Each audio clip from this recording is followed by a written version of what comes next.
നന്ദിയോടെ ഞങ്ങൾ ഒരു നിമിഷം ഇതുവരെ ദൈവം നമ്മെ കരുതിയ വിധങ്ങൾ ഓർത്ത്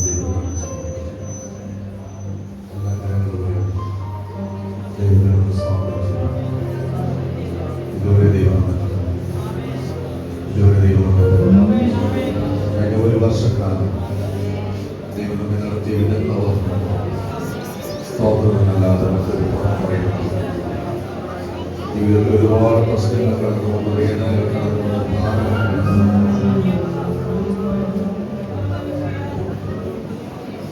എല്ലാം ദൈവം നടക്കും. രാത്രികാലം നമുക്ക് സ്തോത്രത്തോടും സ്തുതികളോടും തുടർന്നുള്ള നിമിഷങ്ങളെ നിങ്ങൾ പൂർണ്ണമായ ദൈവകാലത്തിലേക്ക് സമർപ്പിച്ചു. കർത്താവേ, പുതിയ വർഷത്തിലോട്ട് പ്രവേശിക്കാൻ ഞങ്ങൾ ആഗ്രഹിക്കുന്നു. പുതിയ വർഷത്തിലോട്ട് പ്രവേശിക്കുമ്പോൾ ദൈവശബ്ദത്തോട് ഞങ്ങൾ പ്രവേശിക്കാൻ അവിടെ ഞങ്ങൾ ഇടയാക്കി തീർക്കണമെന്ന് ദൈവത്തിനോടുകൂടിയിരിക്കണം.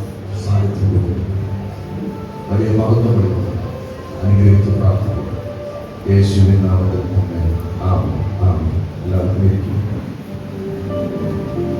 ഹല്ലേലൂയ.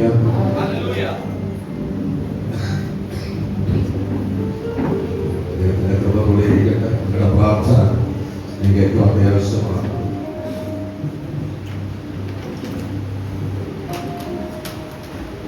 ശാരീരികമായി കുറെ അസ്വസ്ഥതകളുണ്ടെങ്കിലും ഇന്ന് രാത്രി നിങ്ങളുടെ മധ്യത്തിൽ നിൽപ്പാൻ ദൈവം കൃപ തന്നു.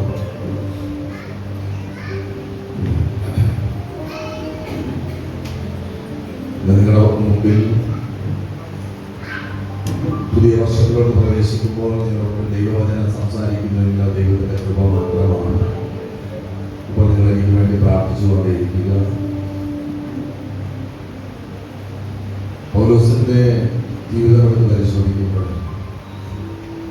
പൗലോസിന്റെ ജീവിതത്തിലെ ഏറ്റവും വലിയ ബ്ലെസ്സിംഗ് എന്ന് പറയുന്നത് പൗലോസ് കാരാഗ്രഹത്തിനകത്ത് കിടന്നുകൊണ്ട് പറഞ്ഞൊരു പദമാണ്, ഞാൻ ഓട്ടം തികച്ചു. ഒരു പൂർത്തീകരണത്തിന്റെ പ്രവൃത്തി പറയുവാൻ തക്കവണ്ണം ഇടയായിത്തീരുന്നത് പൗലോസിന് മാത്രമാണ്. ഞാൻ ഓട്ടം പൂർത്തിയാക്കി. എന്നാൽ പൗലോസിനോട് ഓടിത്തുടങ്ങിയ പലരും പകുതിയുടെ കീഴിൽ വെച്ച് ഓട്ടം നിന്നു. അങ്ങനെയെങ്കിൽ നമ്മോട് ഇന്നലകളിൽ ഓടിക്കൊണ്ടിരുന്ന പലരും ഇന്ന് നമ്മുടെ മധ്യത്തിലില്ലെങ്കിലും നമുക്ക് നിൽപ്പാൻ ദൈവത്തെ പറഞ്ഞു.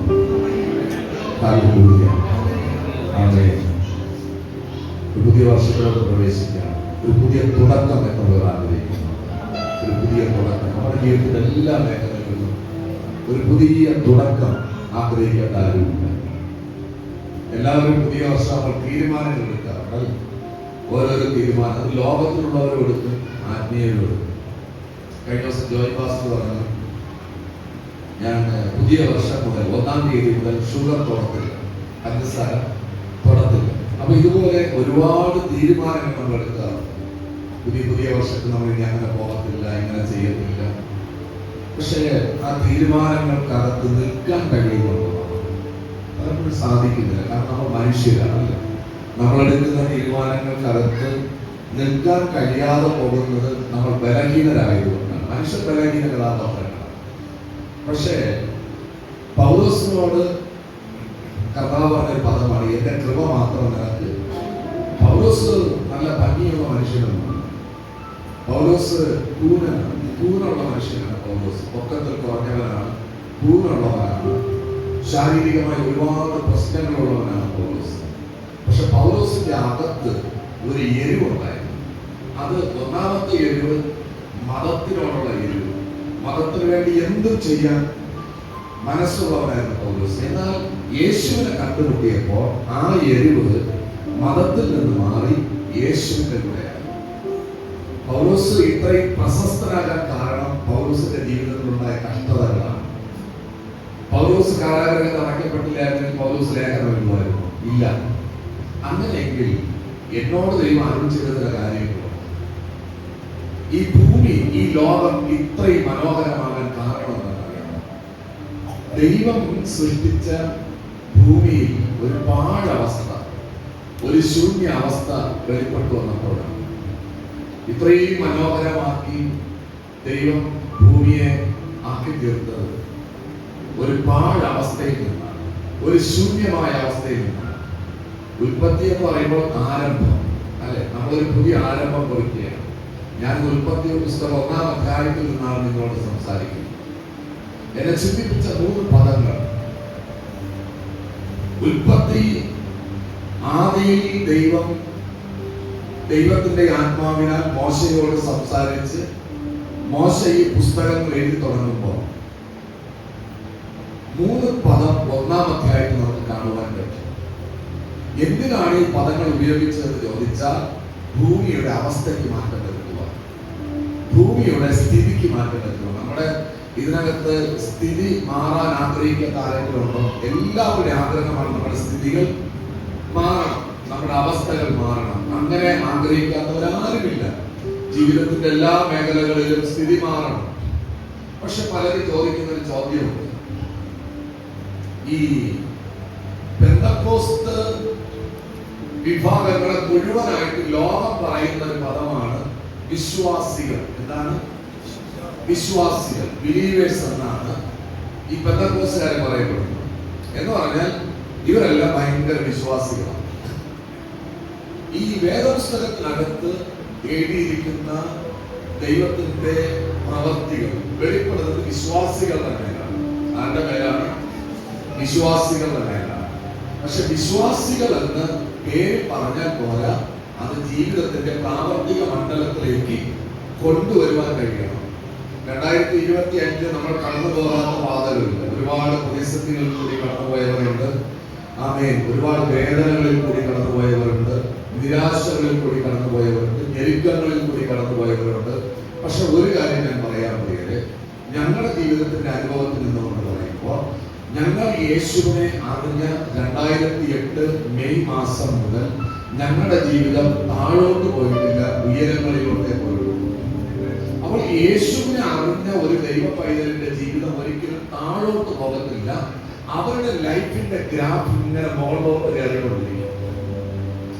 ഈ ഗ്രാഫ്, ജീവിതത്തിന്റെ ഗ്രാഫ് ഉയരാൻ കാരണം അവരുടെ പ്രാർത്ഥനയുടെ മികവല്ല, വിശ്വാസത്തിന്റെ മികവാണ്.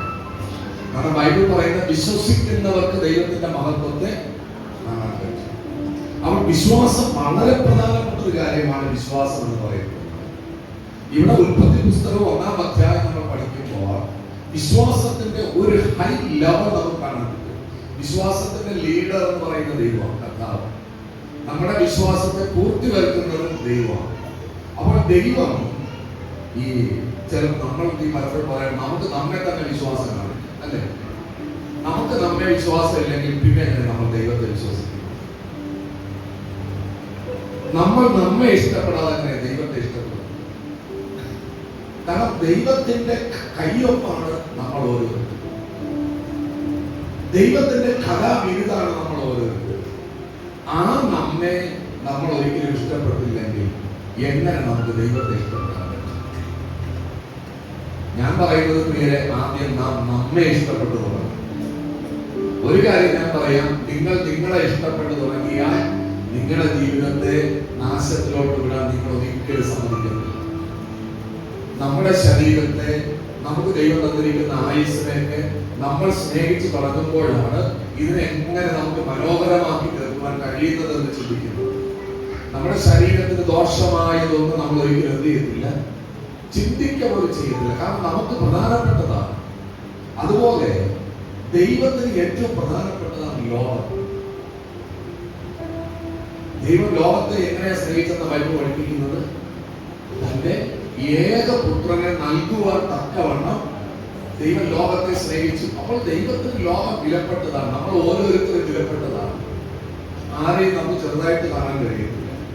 അപ്പോൾ ദൈവത്തിന്റെ സൃഷ്ടികൾ ദൈവത്തിന്റെ മുൻപിൽ ഏറ്റവും ശ്രേഷ്ഠകരമാണ്. എന്നാൽ ദൈവം സൃഷ്ടിച്ച ഭൂമിയുടെ മധ്യത്തിൽ ഒരു പാഴവസ്ഥയെ കണ്ടു, ഒരു ശൂന്യമായ അവസ്ഥയെ കണ്ടു. ഇന്ന് രാത്രി ഞാൻ ഒരു കാര്യം പറയാൻ പ്രിയരെ, 2026 നിങ്ങളുടെ ജീവിതത്തിന്റെ ശൂന്യതകളെ മാറ്റുന്ന വർഷമായിരിക്കും.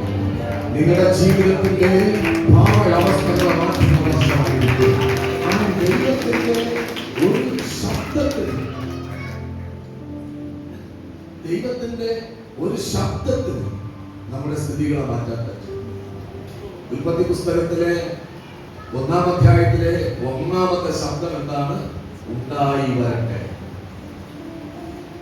ഉത്ഭവിച്ചു വരട്ടെ.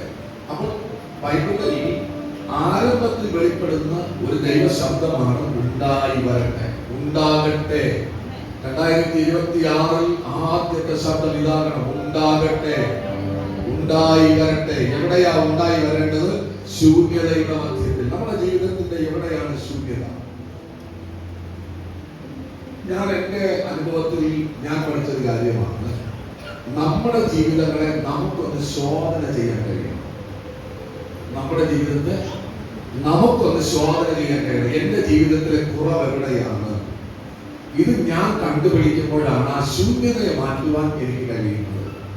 പക്ഷെ എന്റെ ജീവിതത്തിലെ കുറവ് ഞാൻ കണ്ടെത്തണമെങ്കിൽ, എന്റെ ജീവിതത്തിലെ ശൂന്യത ഞാൻ കണ്ടെത്തണമെങ്കിൽ അവിടെ ക്രിസ്തു ഉരുവായ മതിയാകും.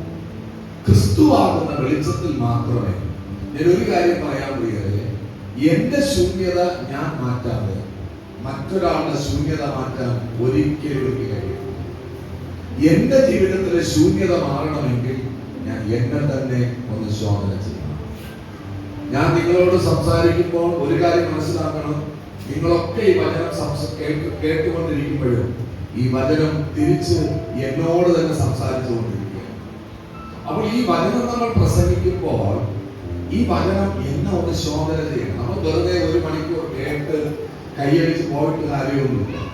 ഈ വചനം നമ്മുടെ ജീവിതത്തിൽ അത്ഭുതകരമായി മാറണമെങ്കിൽ ഈ വചനം ദൈവത്തിൻ്റെതായിട്ട് തന്നെ നമ്മൾ ഏറ്റെടുക്കണം. ഈ വചനം ആരുടേതായിട്ട് ഏറ്റെടുക്കണം? ദൈവത്തിൻ്റെതായിട്ട് തന്നെ ഏറ്റെടുക്കണം. അപ്പോൾ വേദപുസ്തകത്തിനകത്ത് വെളിപ്പെടുന്ന ഓരോ ദൈവശബ്ദവും അത് ദൈവത്തിൻ്റെതാണ് എന്ന് തിരിച്ചറിഞ്ഞ് അത് ഉൾക്കൊണ്ടുകൊണ്ട് അത് വിശ്വസിച്ച് ജീവിതത്തിൽ ഏറ്റെടുക്കുമ്പോഴാണ് അത് അത്ഭുതങ്ങളായി മാറുന്നത്, നമ്മുടെ സ്ഥിതികൾക്ക് മാറ്റം വരുത്താൻ കഴിയുന്നത്. അങ്ങനെയെങ്കിൽ പ്രിയരെ, ചിലത് നമുക്കത് പണിയെടുക്കണമെങ്കിൽ, ചിലതിന്റെ അവസ്ഥകളെ മാറ്റണമെങ്കിൽ ആദ്യം അതിന്റെ മിസ്റ്റേക്ക് കണ്ടുപിടിക്കണം. അങ്ങനെ എന്റെ കൂടെ ഉണ്ടോ നിങ്ങൾ?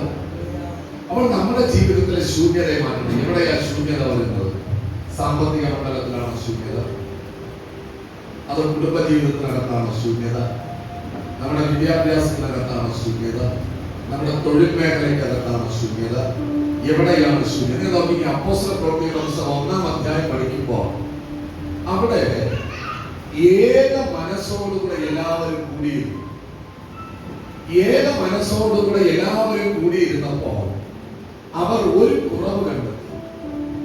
ഇസ്കാരിയോത്തോ യൂദാവിന്റെ ഒരു കുറവ് എന്ന് പറഞ്ഞാൽ യേശു കർത്താവ് തിരഞ്ഞെടുത്ത 12 എന്ന സംഖ്യയിൽ ഒരു കുറവുണ്ടായി. ആ കുറവിനെ നികത്തിയതിന് ശേഷമാണ് മാളികമുറിയുടെ ഒരു എക്സ്പീരിയൻസ് അവിടെ കിട്ടുന്നത്. അപ്പോൾ നമ്മുടെ ജീവിതത്തിലെ ചില കുറവുകൾ നമ്മൾ പണിയപ്പെടുന്നതിന് തടസ്സമായിരിക്കും. അപ്പോൾ നമ്മുടെ ജീവിതത്തിലെ കുറവുകളെ നമ്മൾ കണ്ടെത്തണം. ഒരു കാര്യം ഞാൻ എപ്പോഴും പറയാറുണ്ട്, വേദപുസ്തകം പറയുന്ന അനുഗ്രഹങ്ങൾ നമുക്ക് സിദ്ധിക്കണമെങ്കിൽ ദൈവം പറയുന്നത് അനുസരിക്കാൻ നമ്മൾ തയ്യാറാണ്. ദൈവം പറയുന്നത് അനുസരിക്കാതെ ഒരിക്കലും വേദപുസ്തകം പറയുന്ന അനുഗ്രഹങ്ങൾ നമ്മുടെ ജീവിതത്തിൽ വരും.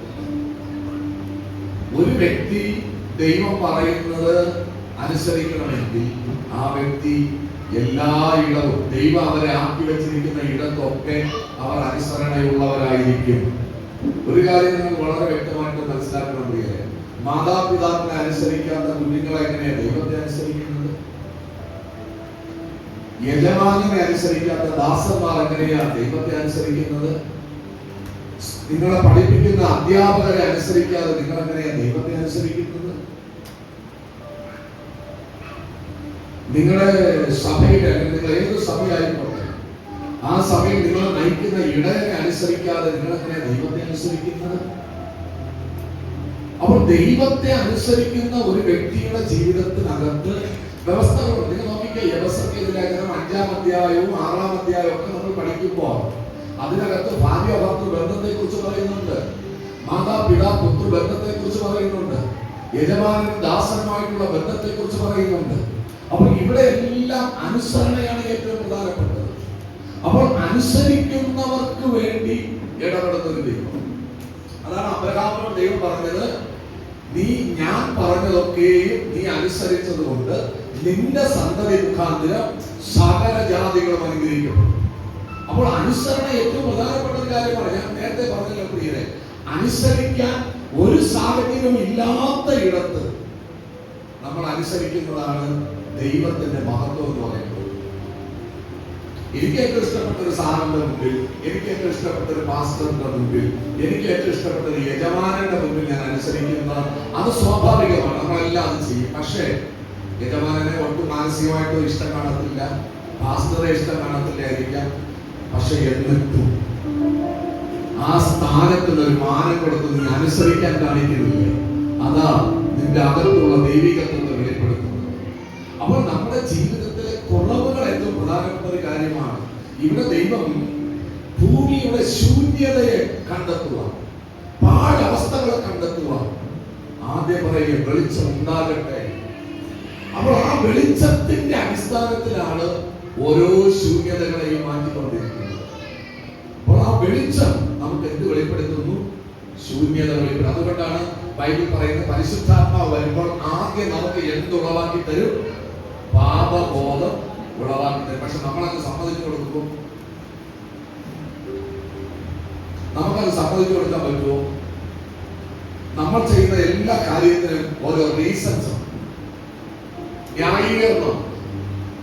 നമ്മൾ ചെയ്യുന്നത് തെറ്റല്ല എന്ന് സ്ഥാപിക്കാൻ വേണ്ടി നമ്മൾ ശ്രമിക്കുകയാണ്.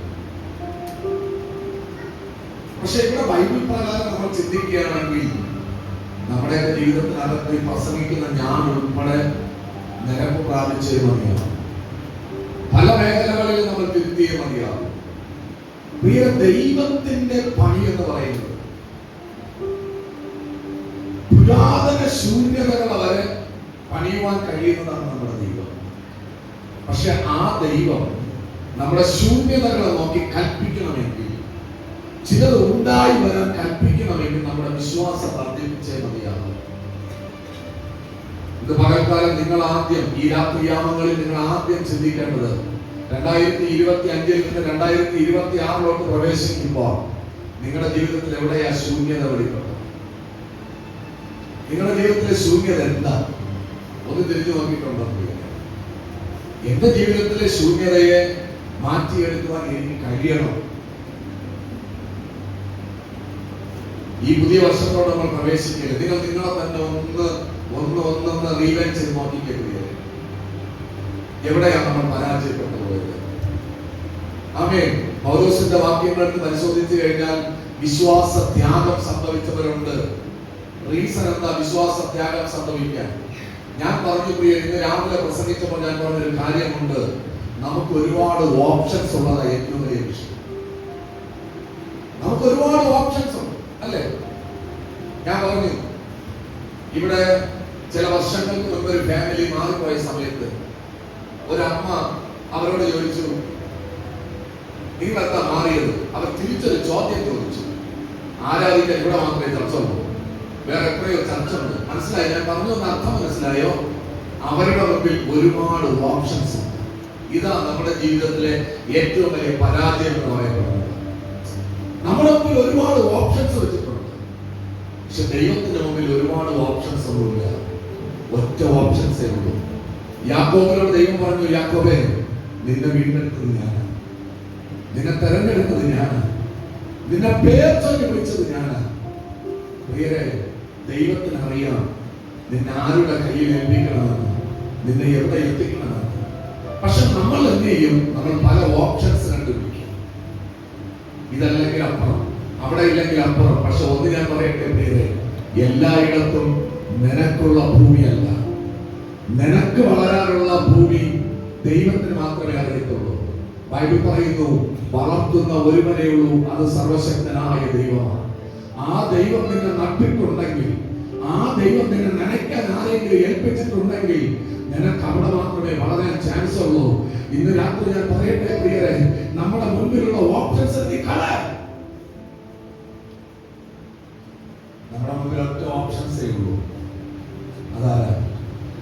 യേശു. നമ്മുടെ മുമ്പിൽ ചില ഓപ്ഷൻസ്, സുൽപാസ്റ്റർ ഇല്ലെങ്കിൽ സബ്പാസ്റ്റർ, സാംബാസിലേക്ക് ജോയ് പാസ്റ്റർ, എത്ര ഓപ്ഷൻസ് ആ പ്രിയരെ. ആമേൻ. സുനിൽ പാസ്റ്റർ കിട്ടിയില്ലെങ്കിൽ ആരെ വിളിക്കും? ജോയ് പാസ്റ്റർ വിളിക്കും.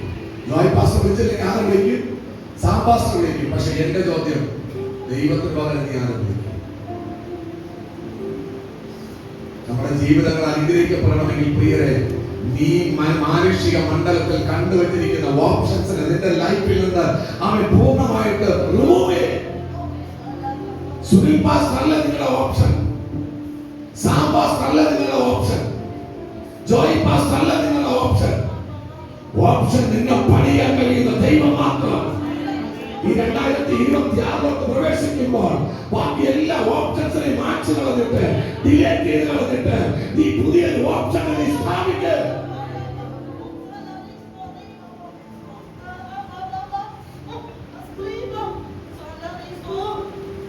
ബൈബിൾ പഠിച്ചു നോക്കിയോ? ദാവീദിന്റെ ചരിത്രം നിങ്ങൾ പഠിച്ചു നോക്കി. ദാവീദിന് പറയാൻ മറ്റൊരു നാമമില്ല.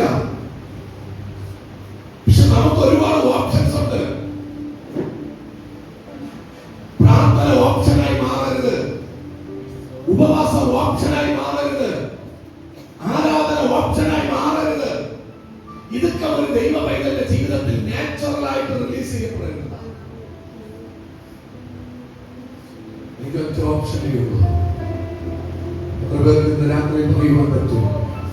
യേശു മാത്രം മതി, യേശു മാത്രം മതി, യേശു മാത്രം മതി എനിക്ക്, യേശു മാത്രം മതി, യേശു മാത്രം മതി, യേശു മാത്രം മതി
എനിക്ക്. ദൈവാത്മാവെ കാലം നിർബന്ധിക്കുന്നില്ല.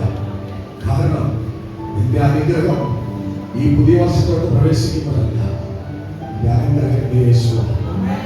പകൽക്കാലം രാത്രി ഞാൻ പറയുകയാണ്, നിന്റെ മുൻപിൽ വെച്ചിരിക്കുന്ന ഓപ്ഷൻസിന് കംപ്ലീറ്റ് ഡിലേറ്റ് ചെയ്യും. ഭൂമിയിൽ അനുഗ്രഹം പ്രാപിക്കണം, മറ്റു ഓപ്ഷനുകളോ യേശു. നിനക്ക് ഭൂമിയിൽ നന്മ പ്രാപിക്കണം, മറ്റു ഓപ്ഷനുകളോ യേശു. നിനക്ക് ഭൂമിയിൽ ദീർഘായുസ്സോടെ ഇരിക്കണോ, ഒറ്റ ഓപ്ഷനുകളോ യേശു.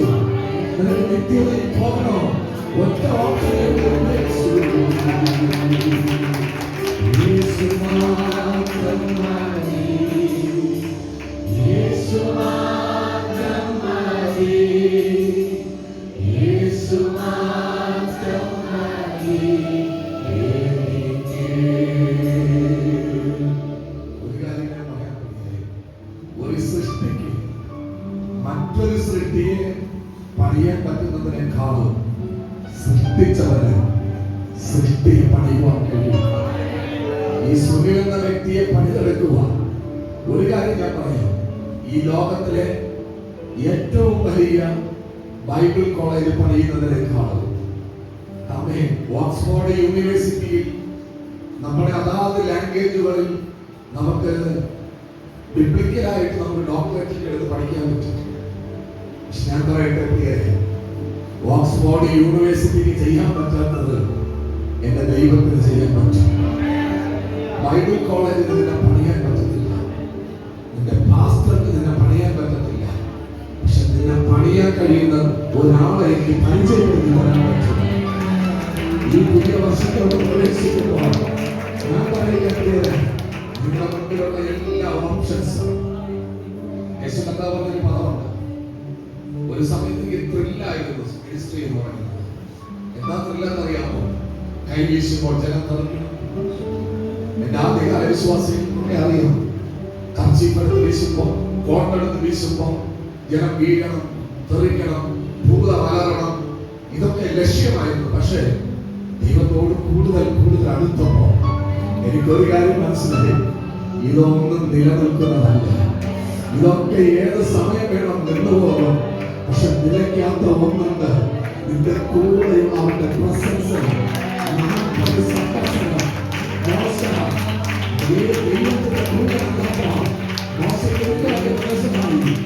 ഈ പ്രസൻസ് വേറെ ഒന്നുമില്ല. അതുകൊണ്ട് മോശ ദൈവത്തോട് പറഞ്ഞു, ഞാൻ എങ്ങോട്ട് വേണം പോകാം, പക്ഷെ നിന്റെ സാന്നിധ്യം എന്നോട് കൂടെ പോരണം, എന്നോട് കൂടെ പോരണം. എന്നെ കേൾക്കുന്ന പ്രിയ ദൈവമക്കളെ, നിന്റെ വീടിന്റെ സ്ഥിതി മാറണമെങ്കിൽ, നിന്റെ ജീവിതത്തിന്റെ സ്ഥിതി മാറണമെങ്കിൽ, നിന്റെ തലമുറകളുടെ സ്ഥിതി മാറണമെങ്കിൽ, മാനുഷികമായി നീ കണ്ടെത്തിയ എല്ലാ ഓപ്ഷൻസും വിട്ടുമാറണം. ഇതൊക്കെ ഓപ്ഷൻസ് ഉണ്ട്. ചിലരൊക്കെ ചിന്തിക്കാൻ അവര് വളർത്തും, ഇവര് വളർത്തും, അവരും വളർത്തത്തില്ല, ഇവരും വളർത്തത്തില്ല. ബൈബിൾ പറയും വളർത്തുന്ന ഒരുവരേ ഉള്ളൂ, അവരുടെ യേശുവാണ്. എങ്ങനെയാ വളരുന്നത്? ആമേൻ. നട്ടടുത്ത് നിൽക്കുമ്പോ ആമേൻ. ഹല്ലേലൂയ. ഞാൻ പറഞ്ഞല്ലോ, നേരത്തെ പറഞ്ഞല്ലോ പ്രിയരെ, കഷ്ടതയുടെയും തീച്ചുളയുടെയും മധ്യത്തിൽ നീ നിൽക്കുമ്പോ ആമേൻ, ഹല്ലേലൂയ, നിനക്ക് തോന്നും ഇതിനേക്കാളും ബെറ്ററായ പ്ലേസ് വേറെ അപ്പുറത്തുണ്ടെന്ന്. പക്ഷേ എന്നോട് ദേവദാസൻ പറഞ്ഞു, നിന്റെ മേലുള്ള ദൈവത്തിന്റെ പദ്ധതി നിറവേറണമെങ്കിൽ നീ ഇവിടെ നിന്നേ മതിയാവും. ഈ കഷ്ടതയാണ് നിങ്ങളുടെ അനുഗ്രഹമായിട്ട് മാറുന്നത്. പ്രിയരെ, ഇന്നലത്തെക്കാളും നാളെ നിങ്ങളുടെ ജീവിതം അനുഗ്രഹമായി മാറണമെങ്കിൽ അതിന് മുഖാന്തരം നിങ്ങളുടെ ജീവിതത്തിൽ ഇപ്പോഴുള്ള ചില ശൂന്യതകളാണ്. ആ ശൂന്യതകളെയാണ് ദൈവം പണിയാൻ പോകുന്നത്. 2026 നിന്റെ ശൂന്യതയെ നീ കാണുമ്പോൾ, നീ തിരിച്ചറിയുമ്പോൾ, ആ ശൂന്യതയെ നോക്കി സ്വർഗത്തിൽ നിന്നൊരു ശബ്ദം വെളിപ്പെടും. ആമേൻ. ആ ശബ്ദം നിന്റെ ജീവിതത്തിന്റെ ശൂന്യതകളെ മാറ്റും, നിന്റെ അവസ്ഥകളെ മാറ്റും.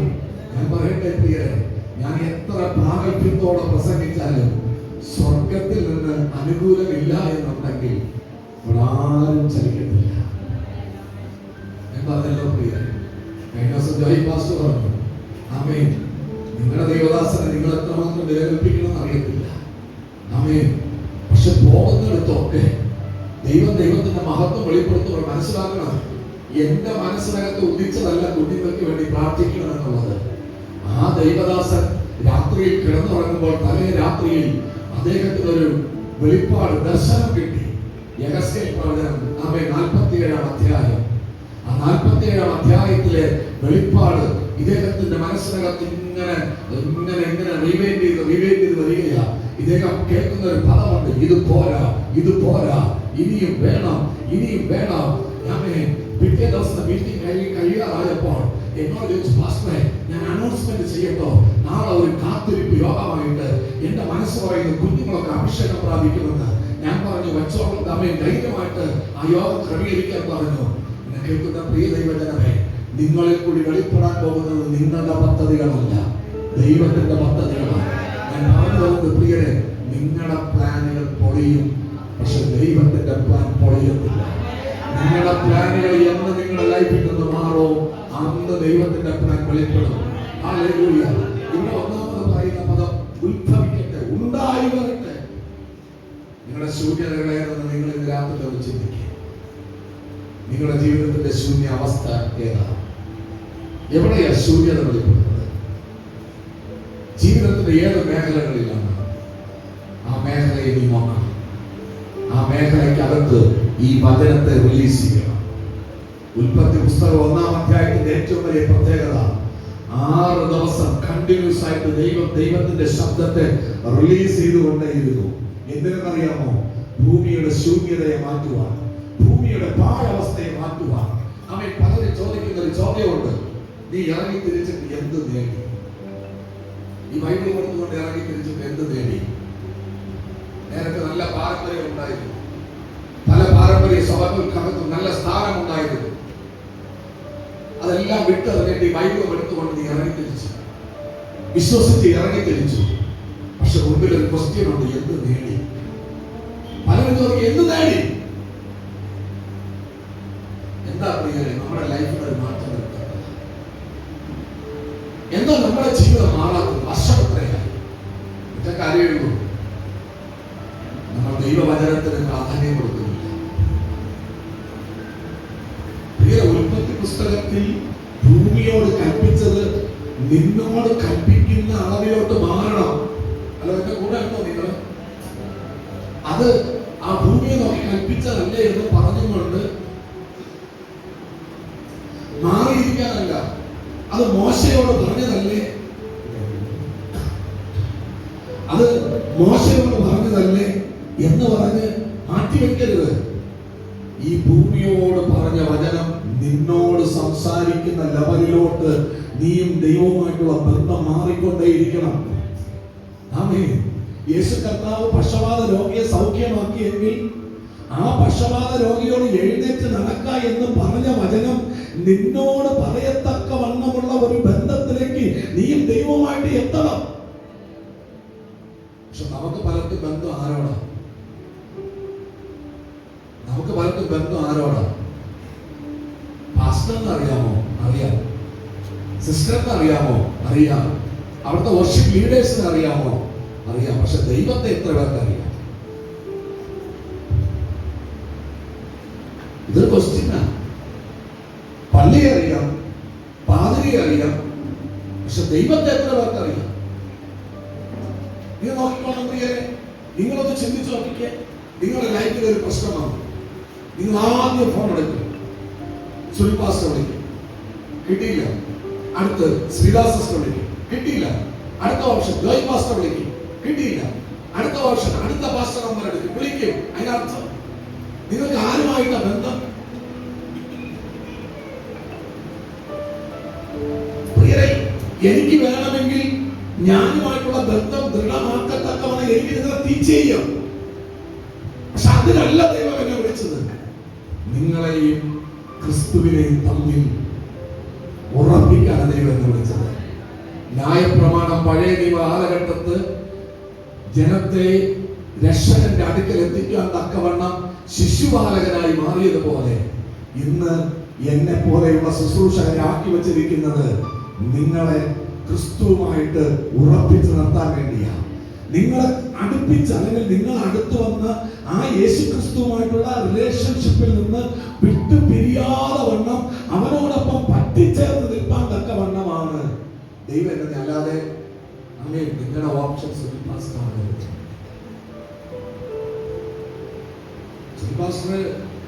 ബഹുമാനിക്കണം, സ്നേഹിക്കണം, എല്ലാം ചെയ്യണം. പക്ഷേ എന്റെ ഫസ്റ്റ് ആൻഡ് ലാസ്റ്റ് ഓപ്ഷൻ യേശു മാത്രം. ഈ 2026 പ്രവേശിക്കാൻ ഈ ജസ്റ്റ് 15 മിനിറ്റ്സേ ഉള്ളൂ, അതിനകത്തേ ഉള്ളൂ, ഇല്ല 10 മിനിറ്റ്സേ ഉള്ളൂ. പക്ഷെ 10 മിനിറ്റിനകത്ത് നമ്മളൊരു ഡിസിഷൻ എടുക്കണം. എങ്കിലേ എനിക്ക് അടുത്ത വചനത്തിലോട്ട് പ്രവേശിക്കാൻ പറ്റൂ. ആമേൻ. 2025 നിന്ന് 26 പ്രവേശിക്കുമ്പോൾ എനിക്ക് ഫസ്റ്റ് ആൻഡ് ലാസ്റ്റ് ഓപ്ഷൻ എന്ന് പറയുന്നത് യേശു മാത്രം. യേശു മാത്രം. മറ്റൊരു ഓപ്ഷൻ എനിക്കില്ല. ആമേൻ. എന്റെ മുമ്പിലുള്ള ഒരേ ഒരു ഓപ്ഷൻ അത് യേശു മാത്രം. അങ്ങനെയെങ്കിൽ ഇന്ന് രാത്രിയിൽ എത്ര പേർക്കൊന്ന് പറയുവാൻ പറ്റും എനിക്ക് മറ്റൊരു ഓപ്ഷൻ ഇല്ല എന്ന്? എന്റെ കടബാധ്യതയുടെ മറ്റൊരു ഓപ്ഷൻ ഇല്ല. ഞാൻ പറയട്ടെ പ്രിയരെ, ഞാൻ രാവിലെ സ്ത്രീയോട് പറഞ്ഞു, ഇവിടെ ഇരുന്നവരോട് പറഞ്ഞു, നമ്മുടെ ഓപ്ഷൻ എന്താ പ്രിയരെ? കടം മാറണം, പ്രാർത്ഥിക്കുന്നുണ്ട്, ഉപവസിക്കുന്നുണ്ട്. പക്ഷെ എന്നിട്ട് നമ്മൾ പറയും ആ വസ്തു ഒന്ന് വിറ്റിരുന്നെങ്കിൽ എന്റെ പ്രശ്നം അങ്ങ് മാറുമായിരുന്നു. ഓപ്ഷൻ ഇപ്പോൾ ആരായി? വസ്തുവായിട്ട് മാറി. അല്ല പ്രിയരെ, പൗലോസ് ഒരു ഓപ്ഷൻ പറഞ്ഞു, എന്നെ ശക്തനാക്കുന്ന യേശു ക്രിസ്തു മുഖാന്തരം. നെഹമ്യാവ് ഒരു ഓപ്ഷൻ പറഞ്ഞു, എന്റെ കർത്താവ് എന്റെ കാര്യം സാധിപ്പിച്ചു തരും. ദാവീദ് ഒരു ഓപ്ഷൻ പറഞ്ഞു, എന്റെ ദൈവത്താ ഈ പടക്കൂട്ടത്തിന് നേരെ ഞാൻ പ്രാർത്ഥിച്ചല്ലോ, എന്റെ ദൈവത്താ ഈ മതിൽ ഞാൻ ചാടിക്കിടക്കും. മറ്റൊരു ഓപ്ഷൻ അവിടെ ഇല്ല. ഈ മതിൽ ഞാൻ ചാടിക്കിടക്കാൻ പോകുന്നത് എന്റെ യേശു മുഖാന്തരം മാത്രമാണ്. ഈ പണി ഞാൻ പൂർത്തിയാക്കാൻ പോകുന്നത് എന്റെ യേശു മുഖാന്തരം മാത്രം.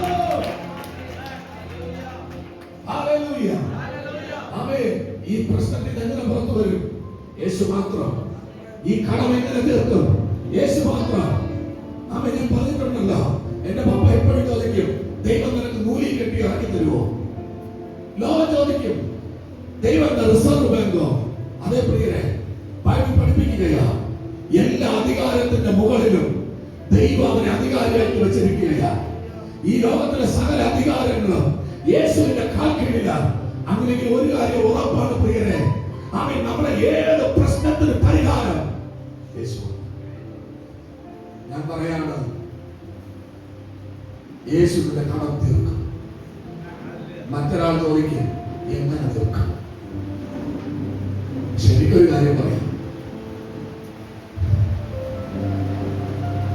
ഞാനൊരു സ്വപ്നം നമ്മുടെ ബംഗാളൂർ അനിൽ ബ്രദർക്ക് വേണ്ടി പ്രാർത്ഥിച്ചിട്ട് ഞാൻ പറയുമ്പോ ആ ബ്രദറിനോട് ചോദിച്ചു, മാസ്റ്റർ ഇതിന് പൈസ എവിടെ? ഞാൻ പറഞ്ഞു, അതെനിക്കറിഞ്ഞൂടാ.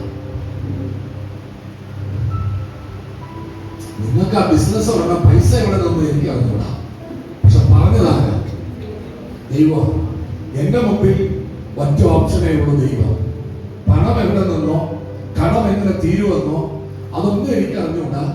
പക്ഷെ പറഞ്ഞത് ദൈവം. ഹലോ, നിന്റെ കയ്യിൽ എന്തുണ്ട് അതിന് താ എന്ന് പറഞ്ഞപ്പോൾ ബാലന്റെ കയ്യിലുണ്ടായിരുന്ന 5 അപ്പവും 2 മീനും കർത്താവിന്റെ കയ്യിൽ കൊടുത്തു. ഇതെങ്ങനെ ഈ ജനത്തെ പോഷിപ്പിക്കുമെന്നുള്ള ഓപ്ഷൻ ശിഷ്യന്മാർക്കില്ല. പക്ഷേ ദൈവത്തിന്റെ കരത്തിൽ ഓപ്ഷൻ ഉണ്ട്. എലീശ ചോദിച്ചു, നിന്റെ വീട്ടിൽ എന്തുണ്ട്? ഉള്ളത് കൊണ്ടുവാ. പറഞ്ഞ ദൈവമാണെങ്കിൽ ഇന്ന് രാത്രി ഞാൻ പറയട്ടെ പ്രിയരെ, 2026 പ്രവേശിക്കുമ്പോൾ നമ്മൾ പറയുന്ന ഒരു പദമുണ്ട്, എങ്ങനെയെങ്കിലും ഒന്ന് രക്ഷപ്പെടണം. ഞാനോ എങ്ങനെയെങ്കിലും രക്ഷപ്പെടാനല്ല ദൈവത്തിന്റെ അടുക്കൽ വന്നത്. ദൈവപ്രിയരെ അനുഗ്രഹിച്ചാൽ മാന്യമായിട്ട് അനുഗ്രഹിക്കും, രക്ഷിച്ചാലും മാന്യമായിട്ട് രക്ഷിക്കും. ആമേൻ. നിനക്കുള്ള വസ്തുവകകളെല്ലാം വിറ്റ് കടം തീർക്കാൻ സമ്മതിക്കുന്നവരല്ല കർത്താവ്. നിന്റെ ജീവിതത്തിനകത്ത് നീ നഷ്ടപ്പെടണമെന്ന് ആഗ്രഹിക്കുന്നതൊന്നും നിന്റെ ജീവിതത്തിൽ നഷ്ടപ്പെടുത്താതെ അത് നിലനിർത്തിക്കൊണ്ട് നിന്റെ പ്രശ്നത്തിന് പരിഹാരം വരുത്തുന്നവരായ ദൈവം. അതിന് ചോദിക്കും, എങ്ങനെ മാസ്റ്റർ നടക്കും? അതൊന്നും എന്നോട് തോന്നിക്കരുത്. എനിക്ക് എല്ലാ പ്രശ്നത്തിനും പരിഹാരം ഒന്നേ ഉള്ളൂ. കുഷ്ഠരോഗിയായ മനുഷ്യൻ യേശുവിനോട് ചോദിച്ചു, നിനക്ക് എന്നെ തൊട്ട് സൗഖ്യമാകാൻ മനസ്സുണ്ടോ? ആ മനുഷ്യൻ എന്താ പറഞ്ഞു, എനിക്ക് മനസ്സുണ്ട്. ആ കുഷ്ഠരോഗിക്ക് ഒരു വിശ്വാസം ഉണ്ടായിരുന്നു, ഇവൻ എന്നെ തൊട്ടാൽ ഇവൻ അശുദ്ധരാകത്തില്ല, പകരം ഞാൻ സൗഖ്യമാകും, ഞാൻ ശുദ്ധരാകും. ന്യായപ്രമാണം പഠിപ്പിക്കുന്നത് കുഷ്ഠരോഗി ഒരുവനെ തൊട്ടാലോ ഒരുവൻ കുഷ്ഠരോഗിയെ തൊട്ടാലോ അവരെല്ലാം അശുദ്ധരാകുമെന്ന്. എന്നാൽ ഈ കുഷ്ഠരോഗിക്ക് ഒരു കാര്യം മനസ്സിലായി, ഈ ഗിരിമലയുടെ മുകളിൽ ഇരുന്ന് പ്രസംഗിച്ചവൻ എന്നെ തൊട്ടാൽ അവൻ അശുദ്ധനാകില്ല, പകരം അവനെ പോലെ ഞാൻ ശുദ്ധനാകും. ഇന്ന് രാത്രി ഞാൻ പറയുകയാണ് പ്രിയരെ, നിന്റെ എല്ലാ പ്രശ്നത്തിനും ഏക ഓപ്ഷൻ യേശു. നിന്റെ കുടുംബത്തിലെ സമാധാനമില്ലാത്തതിന് ഒറ്റ ഓപ്ഷൻ യേശു. ലാസറിന്റെ വീടെടുത്ത് ഭരിക്കണം. മാർത്ത, മറിയ, ലാസർ. ആ വീടിന്റെ സ്ഥിതി മാറ്റാൻ ഒറ്റ റീസണേ ഉള്ളൂ. മാർത്ത യേശുവിന് വേണ്ടി വീടിന്റെ വാതിലൊന്ന് തുറന്നു കൊടുത്തു. കാരാഗ്രഹ പ്രമാണിയുടെ വീടിന്റെ അവസ്ഥ മാറുവാൻ കാരാഗ്രഹ പ്രമാണി ചെയ്തു. കാരാഗ്രഹ പ്രമാണിയുടെ വീടിന്റെ വാതിൽ കാരാഗ്രഹ പ്രമാണി തുറന്നു കൊടുത്തു. ലുദിയ ഉണ്ടായിരുന്ന വീടിന്റെ സ്ഥിതി മാറുവാൻ ലുദിയ വീടിന്റെ വാതിൽ യേശുവിന് വേണ്ടി തുറന്നു കൊടുത്തു. ഇന്ന് രാത്രി ഈ പുതുവർഷത്തോട് പ്രവേശിക്കുന്ന ദിവസം എന്റെ എല്ലാ പ്രശ്നത്തിനും യേശു മാത്രം മതി, യേശു മാത്രം മതി, യേശു മാത്രം മതി എനിക്ക്, യേശു മാത്രം മതി, യേശു മാത്രം മതി, യേശു മാത്രം മതി.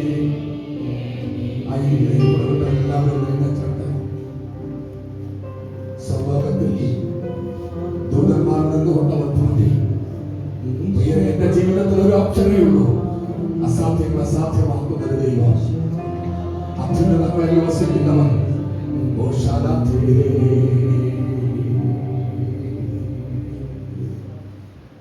ഈ 2 മിനിറ്റിലൂടെ വേണം പുതുവർഷത്തോട് പ്രവേശിക്കാൻ. സാധാരണങ്ങൾക്ക് ആരാധിപ്പാൻ ഒരേ ഒരു നാമമേ ഉള്ളൂ, അത് അത്യുന്നതനായ നാമം. ദൂതന്മാർ മുഴുവൻ അവനോക്കി വിളിച്ചു പറഞ്ഞു, പരിശുദ്ധൻ പരിശുദ്ധൻ പരിശുദ്ധൻ പരിശുദ്ധൻ പരിശുദ്ധൻ. ഹല്ലേലൂയ. പെരുവെള്ളത്തിന്റെ ഇരച്ചിൽ പോലെ, തകർത്ത ഇടിമുഴക്കം പോലെ സ്വർഗത്തിൽ നിന്ന് ഹല്ലേലൂയ എന്ന ആരവം ഉയർന്നു എങ്കിൽ ഈ പുതിയ വർഷത്തിലോട്ട് പ്രവേശിക്കുന്ന ഈ സമയം എല്ലാ കാര്യങ്ങളും ഉയർത്തി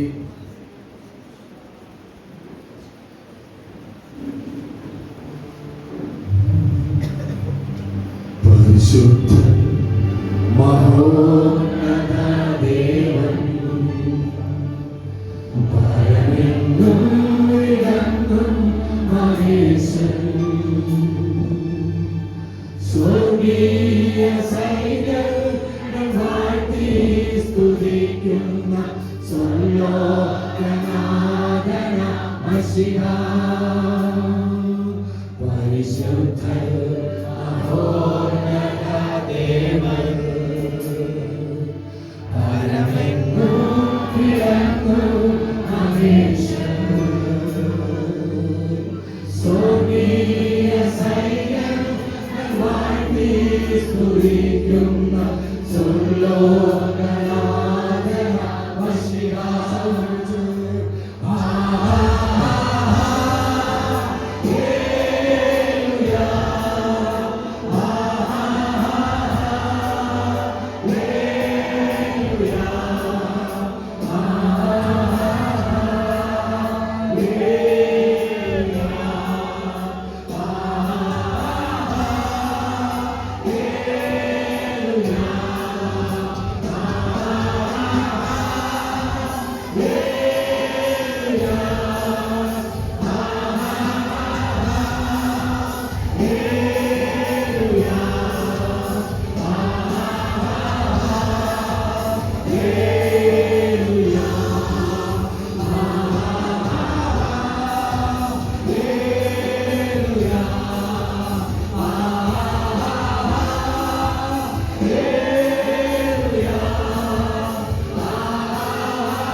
നല്ല പുതിയ വർഷം ആശംസിക്കുന്നു.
അഭിഷേകത്തിൽ നിന്നുകൊണ്ട്, അധികാരത്തിൽ നിന്നുകൊണ്ട്, എന്നെ നിയന്ത്രിക്കുന്ന പരിശുദ്ധാത്മാവിൽ നിന്നുകൊണ്ട് ഞാൻ നിങ്ങളുടെ ജീവിതത്തിലെ ശൂന്യ അവസ്ഥകളെ നോക്കിയിട്ട് ഞാൻ കൽപ്പിക്കുന്നു, ഉണ്ടായി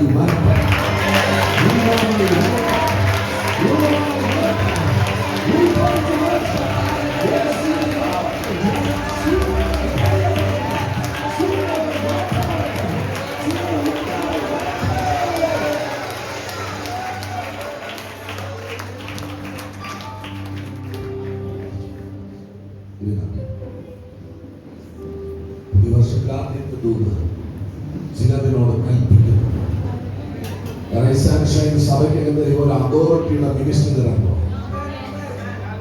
ഒരു അതോറിറ്റിയുടെ മിനിസ്റ്റർ.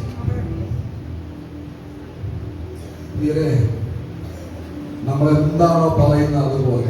കഴിഞ്ഞ സൺഡേയിൽ ഞാൻ ഈ വേദിയിൽ വിളിച്ചു കഴിഞ്ഞ ഒരു മനുഷ്യൻ നിങ്ങൾക്കറിയാം. പുള്ളി തമിഴ്നാട് ഫിലിം ഇൻസ്റ്റിറ്റ്യൂട്ടിലെ ഏറ്റവും പ്രഗത്ഭനായ സ്റ്റണ്ട് മാസ്റ്റർ, കേരളത്തിലെ മാഫിയ ശശി എന്ന് പറയപ്പെടുന്ന സ്റ്റണ്ട് മാസ്റ്ററുടെ കൂടെയുള്ള ആളാണ്. എത്രയോ ഫിലിം അദ്ദേഹം ഡയറക്റ്റ് ചെയ്തു. ഞാനും ജിവിനും കൂടെ അദ്ദേഹത്തിന്റെ ഭവനത്തിൽ പോകുമ്പോൾ ഒരു ഫിലിം നിർമ്മിച്ച് റിലീസ് ചെയ്യാൻ പറ്റാതിരിക്കുക 3 വർഷം കൊണ്ട് പുതിയ താരങ്ങളെ വെച്ചെടുത്ത ഫിലിം പ്രൊഡ്യൂസേഴ്സില്ല. പക്ഷെ പടം റിലീസ് ചെയ്തില്ലെങ്കിലും 10 നാഷണൽ അവാർഡ് അസിംഗ്ലി കിട്ടി. അന്ന് ഞങ്ങൾ അവിടെ ഇരിക്കുമ്പോൾ പ്രാർത്ഥിച്ചു, ദൈവാത്മാവിനെ 1 മാസത്തിനകത്ത് 3 വർഷം കൊണ്ട് തുറക്കാത്ത വഴി 1 മാസം കൊണ്ട് തുറക്കുമെന്ന് നമ്മളെല്ലാ ആഴ്ചകളിലും പ്രാർത്ഥിച്ചു. ആരാധനയ്ക്കൊന്ന് പറയുക പാസ്റ്റർ 1 മാസം പറഞ്ഞു. പക്ഷെ അതിനു മുമ്പേ ഡിസംബർ 17-ാം തീയതി ചെന്നൈയിൽ നിന്ന് കോൾ വന്നു, പടം റിലീസ് ചെയ്യാൻ ഒരാൾ വന്നു. അത് ഇവിടെ വന്നതിന്റെ പിറ്റേ ദിവസം ചെന്നൈയിലോട്ട് പോയി. അതോറിറ്റിയുടെ മിനിസ്ട്രി ദൈവം ഈ സഭയ്ക്ക് റിലീസ് ചെയ്തു. നീ പറയുന്നത് അതുപോലെ സംഭവിക്കും. ഈ സഭയ്ക്ക്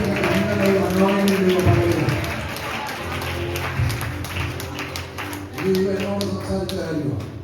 പക്ഷെ ഞാൻ ഞെട്ടിയത് കഴിഞ്ഞ ഫാസ്റ്റിംഗ് പ്രയറിലെല്ലാം ജോയ് പാസ്റ്റർ പ്രസംഗിച്ച വിഷയമില്ല. നിന്റെ നാവ് ഒരു തീയാണ്. നിങ്ങൾ പറയുന്നത് അതുപോലെ സഭയ്ക്കകത്ത് അതുപോലെ സംഭവിക്കാൻ തുടങ്ങി. നീ എന്ത് പറയുന്നു അതുപോലെ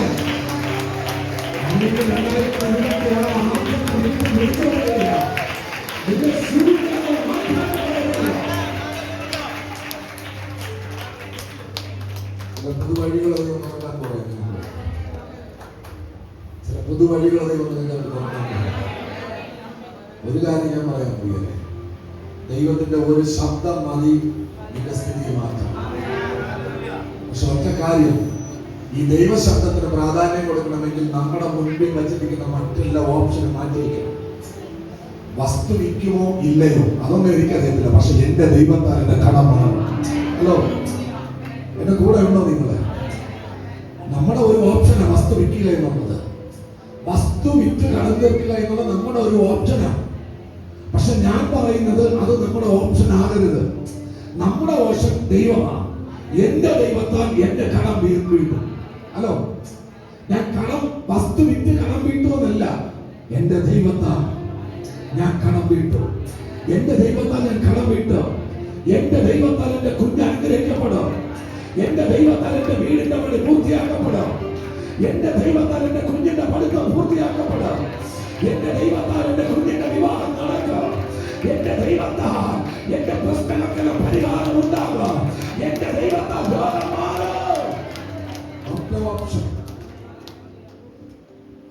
അത്ഭുതമന്ത്രി, ധീരനാം ദൈവം, നിത്യപിതാവ്, സമാധാന പ്രഭു.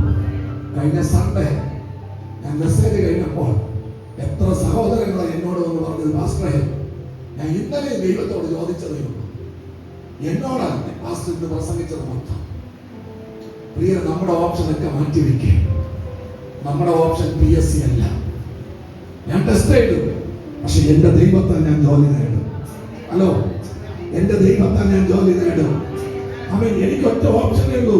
ജ്ഞാനത്തിന്റെ ഉറവിടമായ ദൈവ, സകല അധികാരങ്ങളെ മുകളിലുള്ള ദൈവ, ആ ദൈവത്തിന്റെ ഒരു ശബ്ദം ഉണ്ടായി വരട്ടെ.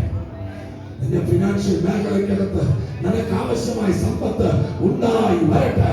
നിന്റെ വീട്ടിനകത്ത് സമാധാനം ഉണ്ടായി വരട്ടെ. നിന്റെ ശരീരത്തിൽ സൗഖ്യം ഉണ്ടായി വരട്ടെ. ഇതാണ് ഉൽപ്പത്തി പുസ്തകത്തിലെ 1-ാമത്തെ ദൈവശബ്ദം, ഉണ്ടായി വരട്ടെ. 2-ാമത് ദൈവം ചെയ്ത ഒരു പ്രവൃത്തിയാണ്. ആ പ്രവൃത്തി മറ്റൊന്നുമല്ല, ചിലതിനെ തമ്മിൽ സെപ്പറേറ്റ് ചെയ്യും. എല്ലാം ദൈവം സൃഷ്ടിച്ചതാണ്, പക്ഷെ എല്ലാം ഒന്നിച്ചിരുന്നാൽ ശരിയാകത്തില്ല.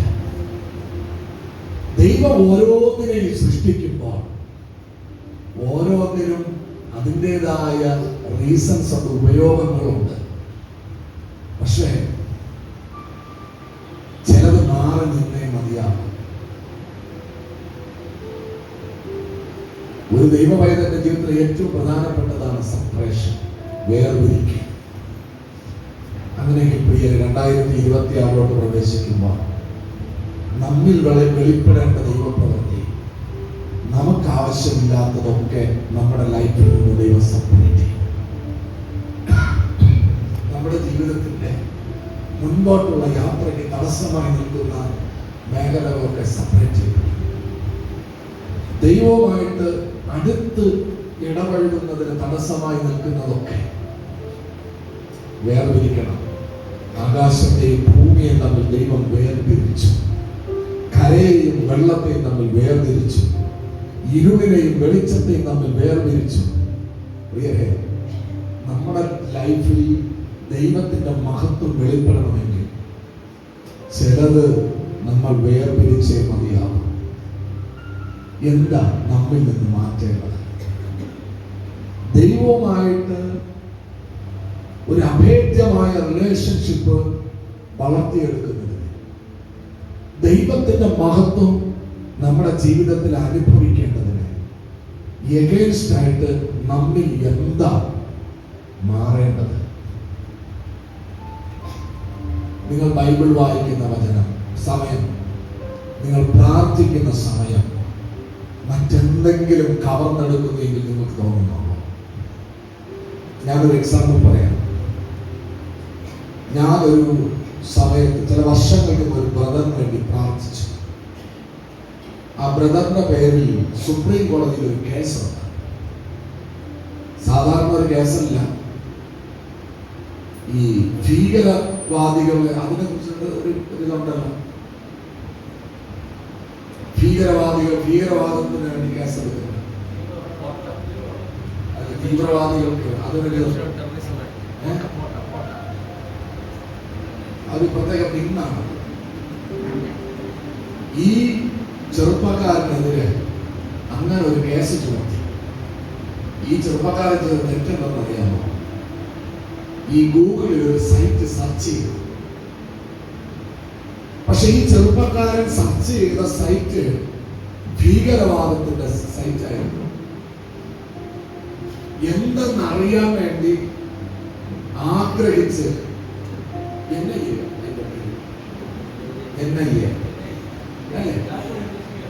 അതെ,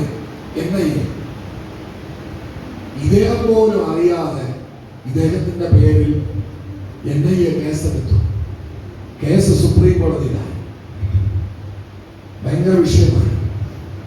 അങ്ങനെ നമ്മുടെ ഒരു ഹാർവസ്റ്റ് TV പ്രോഗ്രാം അദ്ദേഹം കണ്ടു. അന്ന് ഹാർവസ്റ്റ് TVയിൽ നമ്മൾ ഈ ഒരു പാട്ട് പാടി, ഞാൻ നിന്നെ കൈവിടില്ല ഒരു നാളും മറക്കില്ല, ഞാൻ നിന്നെ കൈവിടില്ല ഒരു നാളും മറക്കില്ല, ആരും മറക്കാത്തവൻ അന്ത്യത്തോളം കൂടെയുള്ളവൻ, ആരും മറക്കാത്തവൻ അന്ത്യത്തോളം കൂടെയുള്ളവൻ. ഭീകരവാദികൾ എന്തെന്ന് ചെറുപ്പക്കാരന് അറിയത്തില്ല, ഭീകരവാദികൾ ആരെന്നറിയത്തില്ല. പക്ഷെ ഒരു സൈറ്റ് സെർച്ച് ചെയ്തപ്പോൾ അത് എത്തേണ്ടിടത്തെത്തി. അദ്ദേഹത്തിനെതിരെ സുപ്രീം കോടതി കേസ് ഫയൽ ചെയ്തു. ഭയങ്കര സങ്കടത്തോടെ കേൾക്കുന്നത് ഈ പാട്ട് അദ്ദേഹത്തെ സ്വാധീനിച്ചു. ഞാൻ അദ്ദേഹത്തിന് വേണ്ടി പ്രാർത്ഥിച്ചു. അത്ഭുതകരമായ അദ്ദേഹത്തെ വിളിച്ചു എന്നൊന്ന് അറിയാൻ വേണ്ടിതാ. അദ്ദേഹം പറഞ്ഞു, ഇന്നും എല്ലാ മാസവും നമ്മുടെ 1 വർഷം TV പ്രോഗ്രാം മുടങ്ങിയിരുന്നിട്ട് പോലും എല്ലാ മാസവും 1000 രൂപ വെച്ച് TV പ്രോഗ്രാമിന് വേണ്ടി ചെയ്തുകൊണ്ടേയിരിക്കും. അദ്ദേഹത്തിന്റെ മുമ്പിൽ അദ്ദേഹപ്പെടുന്ന തീരുമാനമാണ്, ഇനി എനിക്ക് ആവശ്യമില്ലാത്ത ഒന്നും ഞാൻ സെർച്ച് ചെയ്യുന്നില്ല. വേറെ നമ്മുടെ ജീവിതത്തിൽ വേർതിരിക്കേണ്ടതിന് വേർതിരിക്കണം. നമുക്ക് പ്രയോജനമില്ലാത്തതിലേക്ക് നിങ്ങൾ കടന്നു കയറരുത്. ദൈവത്തിന്റെ അനുഗ്രഹം നിങ്ങളുടെ ജീവിതത്തിൽ വെളിപ്പെടണമെങ്കിൽ, ജീവിതത്തിന്റെ മഹത്വം വെളിപ്പെടണമെങ്കിൽ സുഖിപ്പാസ്തോടെ നിന്നിട്ട് കാര്യമൊന്നുമില്ല. വേർതിരിക്കേണ്ടതിന് വേർതിരിച്ചേ മതിയാകും. ജീവിതത്തിൽ ഒരു സെപ്പറേഷൻ ആവശ്യമാണ്. ചിലപ്പോൾ നീ വല്ലാതെ ഇഷ്ടപ്പെടുന്ന വിഷയങ്ങളായിരിക്കാം, പക്ഷെ വേർതിരിച്ചേ മതിയാകൂ. ചിലപ്പോൾ നിന്റെ ബലഹീനതയായിരിക്കാം, പക്ഷെ വേർതിരിച്ചേ മതിയാകൂ.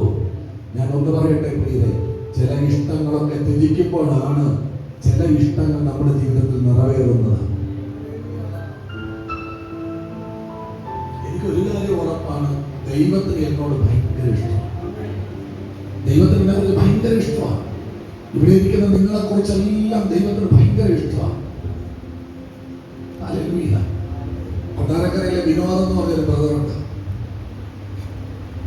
ഞാൻ കുവൈറ്റിൽ പോകുമ്പോൾ അദ്ദേഹത്തിന്റെ ജോലി നഷ്ടപ്പെട്ടു പോയത്. എന്നെ എയർപോർട്ടിൽ നിന്ന് വിളിച്ചുകൊണ്ട് വരുന്നത് മുതൽ എന്നെ മീറ്റിങ്ങിന് കൊണ്ടുപോകുന്നത്, എന്നെ എവിടെ കൊണ്ടുപോകുന്നത് പുള്ളിയുടെ ഡ്യൂട്ടിയായിരുന്നു. എന്റെ കൂടെ നടക്കുമ്പോൾ ഞാൻ അദ്ദേഹത്തെ ഭയങ്കരമായിട്ട് ഇഷ്ടപ്പെട്ടു. എനിക്ക് അദ്ദേഹത്തിനോട് ഒരു പ്രത്യേക അടുപ്പം തോന്നി. കാരണം ഞാൻ ഉപയോഗിക്കാത്ത, ജീവിതത്തിൽ ഉപയോഗിക്കാത്ത കാര്യങ്ങളൊക്കെ എന്നെ കൊണ്ട് ഉപയോഗിച്ചു എന്ന് പറഞ്ഞാൽ ഭക്ഷണ സാധനങ്ങൾ ഭയങ്കരമായിട്ട് ഇഷ്ടം തോന്നി. ഞാൻ ആ ബ്രദറിനോട് എന്താ പറയാ, 2025 തീരുന്നതിന് മുൻപ് ദൈവം എനിക്ക് പുതിയ ജോലി തന്നിരിക്കുകയാണ്. ഈ 27-ാം തീയതി എനിക്ക് അദ്ദേഹം മെസ്സേജ് അയച്ചു. അദ്ദേഹത്തിന് പുതിയ കമ്പനിയിൽ പുതിയ ഓഫർ ലെറ്റർ വന്നു കഴിഞ്ഞു. 4-ാം തീയതി ജോയിൻ ചെയ്യാൻ പോകുകയാണ്. പ്രിയരെ, ഒന്ന് കൂടെ നടന്നു. ചില ഇഷ്ടങ്ങളൊക്കെ അവരുടെ സമയത്തെ മാറ്റിവെച്ചിട്ട്, അവരുടെ ആവശ്യങ്ങളൊക്കെ മാറ്റിവെച്ചിട്ട്, വേണമെങ്കിൽ അവർക്ക് ജോലി ഇല്ലെങ്കിലും പല ഓപ്ഷൻസും ഉണ്ട്, പക്ഷെ അതൊന്നും നോക്കാതെ അതെല്ലാം മാറ്റിവെച്ചിട്ട് ഒരു ദൈവദാസൻ എന്നുള്ള നിലയിൽ ജീവിതത്തിൽ ആദ്യമായി പരിചയപ്പെട്ട എന്റെ കൂടെ നടന്നപ്പോൾ എനിക്ക് അദ്ദേഹത്തെ ഒന്ന് അനുഗ്രഹിക്കാൻ മനസ്സ് തോന്നി. അദ്ദേഹത്തെ നോക്കി നല്ലത് പറയാൻ മനസ്സ് തോന്നിയെങ്കിൽ പ്രിയരെ, എന്നെയും നിങ്ങളെയും സൃഷ്ടിച്ച ആ ദൈവത്തിന്റെ കൂടെ ഒരു അല്പസമയം ഒന്ന് ചേർന്ന് നടന്നാൽ, ചിലത് ദൈവത്തിന് വേണ്ടി മാറ്റിവെച്ചാൽ നിങ്ങളുടെ ജീവിതത്തെ ദൈവം അനുഗ്രഹിക്കാതിരിക്കുമോ? എന്താ വേർതിരിക്കേണ്ടത്? കൂട്ടുകാരോട് പോകാൻ നമുക്ക് സമയമുണ്ടല്ലേ? മറ്റെല്ലാത്തിനും നമുക്ക് സമയമുണ്ട്, പക്ഷെ നമ്മൾ സമയമില്ലാത്തത് ദൈവത്തോട് ഇരിക്കാനാണ് നമുക്ക് സമയമില്ലാത്തത്. ഞാൻ അനൂപിനോട് പറയും എപ്പോഴും തമാശയ്ക്കാണെങ്കിൽ, അവന്റെ ജോലിയാ. ഞായറാഴ്ച ദിവസം അവനോട് ജോലി ചെയ്യും. അത് ഒറ്റ കുഴപ്പമുള്ളൂ, ആരാധന മുടക്കി ജോലിക്ക് പോയാൽ ശരീരത്തിൽ മുറിവായിട്ട് അവൻ പലപ്പോഴും ഉള്ളതാ. പറ്റുന്നില്ല. നമ്മുടെ ഏറ്റവും വലിയ കുഴപ്പമില്ല, നമുക്ക് ചിലതിന് വേർതിരിക്കാൻ പറ്റുന്നില്ല. പഞ്ചസാര ഒഴിവാക്കണമെങ്കിൽ ഡോക്ടർ പറയണം, പൊരിച്ചത് പറഞ്ഞത് ഒഴിവാക്കണമെങ്കിൽ ഡോക്ടർ പറയണം. എന്തുകൊണ്ടാണ് ഡോക്ടർ പറയുമ്പോൾ നമ്മളത് മാറ്റിവെക്കുന്നത്? നമ്മുടെ ശരീരത്തിന് ദോഷം വരുമെന്നുള്ള ഭയം കൊണ്ടാണ്. പക്ഷെ ബൈബിൾ പറയുന്നത് നിങ്ങളുടെ ശരീരത്തിന് ദോഷം വരുന്നത് കൊണ്ടല്ല, നിന്റെ ആത്മമണ്ഡലത്തിനകത്ത്, നിന്റെ രക്ഷയുടെ മേഖലയ്ക്കകത്ത്, ദൈവപ്രവൃത്തി വെളിപ്പെടേണ്ട ഇടത്ത് പച്ചവെള്ളം ശ്രേഷ്ഠകരമായ വീഞ്ഞായി മാറണമെങ്കിൽ, മാറാ മധുരമായി മാറണമെങ്കിൽ, പാറ പൊട്ടി നിന്റെ ലൈഫിൽ വെള്ളം ഒഴുകി തുടങ്ങണമെങ്കിൽ, നിന്റെ മുൻപിലുള്ള എരികം തകരണമെങ്കിൽ, നിന്റെ മുൻപിലുള്ള ചെങ്കടൽ രണ്ടായി പിളരണമെങ്കിൽ, നിന്റെ ജീവിതത്തിൽ നിന്ന് ചിലതൊക്കെ നീ വേർതിരിച്ച് മതിയാവും.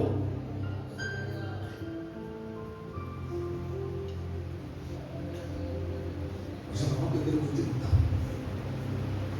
എല്ലാം വേർതിരിക്കാൻ പക്ഷെ പറ്റുന്നില്ല.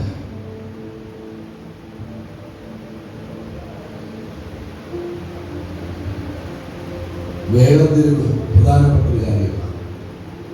2026 ചിലതൊക്കെ നിങ്ങളുടെ ജീവിതത്തിൽ നിന്ന് ദൈവം സെപ്പറേറ്റ് ചെയ്യാൻ പോവുകയാണ്. നിന്റെ സ്വഭാവങ്ങൾ മാത്രമല്ല, ചില കൂട്ടുകെട്ടുകൾ മാറ്റണം. ഞാൻ പറഞ്ഞല്ലോ പ്രിയരെ, ഞാൻ എൻ്റെ യേശുവിനെ അറിഞ്ഞപ്പോൾ എൻ്റെ ജീവിതത്തിൽ ആദ്യം ചെയ്തത് എൻ്റെ കൂട്ടുകെട്ടുകളൊക്കെ ഞാൻ മാറ്റി. എന്താ കാര്യം? എൻ്റെ ദൈവത്തോട് നടക്കുന്നതിന് ആ കൂട്ടുകെട്ട് തടസ്സമാണെങ്കിൽ എനിക്കത് വേണ്ട. എൻ്റെ ദൈവത്തോടൊപ്പം നടക്കുന്നതിന് ആ വേല എനിക്ക് ഇതാ തടസ്സമാണെങ്കിൽ അതെനിക്ക് വേണ്ട. പക്ഷെ ഇന്ന് രാത്രി ഞാൻ ചോദിക്കട്ടെ പ്രിയരെ, ബൈബിൾ പറയുന്നു, പത്രോസ് ചോദിച്ചു, പത്രോസ് യേശുവിനോട് ചോദിച്ചു, കർത്താവേ, നിന്റെ നാമം മുഖാന്തരമല്ലേ ഞാൻ അതൊക്കെ പടകുമലയൊക്കെ ഉപേക്ഷിക്കുന്നത് കിട്ടും?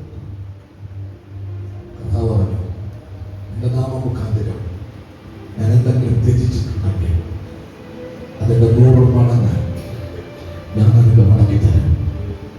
പ്രിയരെ, ചിലതൊക്കെ സുൽപാസന കാലങ്ങളിൽ ദൈവം തരുന്നു എങ്കിൽ, ചിലതൊക്കെ സഭയ്ക്ക് ദൈവം തരുന്നു എങ്കിൽ അത് മറ്റൊന്നും കൊണ്ടല്ല. ചിലതൊക്കെ ത്യജിച്ചു, ചിലതൊക്കെ ത്യജിച്ചതുകൊണ്ടാണ്. ഇന്ന് രാത്രി ഞാൻ പറയട്ടെ പ്രിയരെ, 2026 നിന്റെ ശരീരത്തിന് ദോഷം വരുത്തുന്ന കാര്യമല്ല ഞാൻ പറയുന്നത്. നിന്റെ മുന്നോട്ടുള്ള ജീവിതത്തിന്റെ രക്ഷയ്ക്ക് തടസ്സമായി നിൽക്കുന്ന ചിലതിനെ നിന്റെ ലൈഫിൽ നിന്നൊന്ന് സെപ്പറേറ്റ് ചെയ്യുവാൻ ദൈവത്തിന്റെ ഇഷ്ടം. സങ്കീർത്തനക്കാരൻ 1-ാം സങ്കീർത്തനത്തിൽ എഴുതി വെച്ചത്, ദുഷ്ടന്മാർ ആലോചന പ്രകാരം നടക്കാതെ, ഭാവികളുടെ വഴി നിൽക്കാതെ, പരിഹാസികളുടെ ഇരിപ്പിടത്തിൽ ഇരിക്കാതെ. നമുക്ക് തമാശ പറയാൻ എളുപ്പമാണ്, പക്ഷേ തമാശ പറയുന്നവരുടെ കൂടെ നീ നടക്കുമ്പോൾ നീ തിരിച്ച് തമാശ പറയും.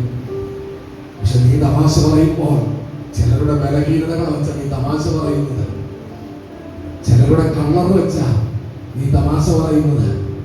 മോശയോട് ദൈവം ഒരു ചോദ്യം ചോദിച്ചു, മോശെ, മുടന്തനെ സൃഷ്ടിച്ചതാരാ? കുരുടനെ സൃഷ്ടിച്ചതാരാ? ചെകിടനെ സൃഷ്ടിച്ചതാരാ?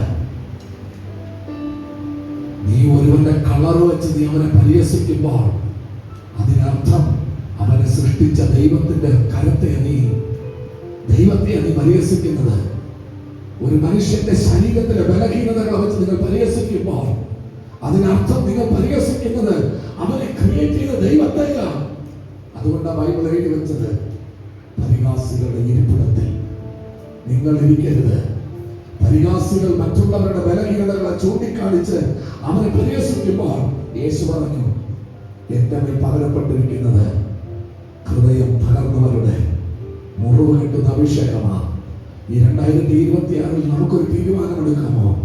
ഇനി നമ്മൾ മുഖാന്തരം, നമ്മുടെ ഒരു വാക്കുകൊണ്ട്, നമ്മുടെ ഒരു പ്രവൃത്തി കൊണ്ട് ഒരു മനുഷ്യന്റെ ഹൃദയത്തിൽ മുറിവുണ്ടാക്കാൻ നമ്മൾ അനുവദിക്കത്തില്ല എന്ന്. ഈ 2026 മുറിവുണ്ടാക്കുന്ന, ഹൃദയത്തിൽ മുറിവുണ്ടാക്കുന്ന വാക്കുകളിൽ നിന്നൊരു വേർതിരിവ് നമുക്കുണ്ടാക്കാമോ? ആമേൻ. പ്രവൃത്തികളിൽ നിന്ന് നമുക്കൊരു വേർതിരിവ് ഉണ്ടാക്കാമോ?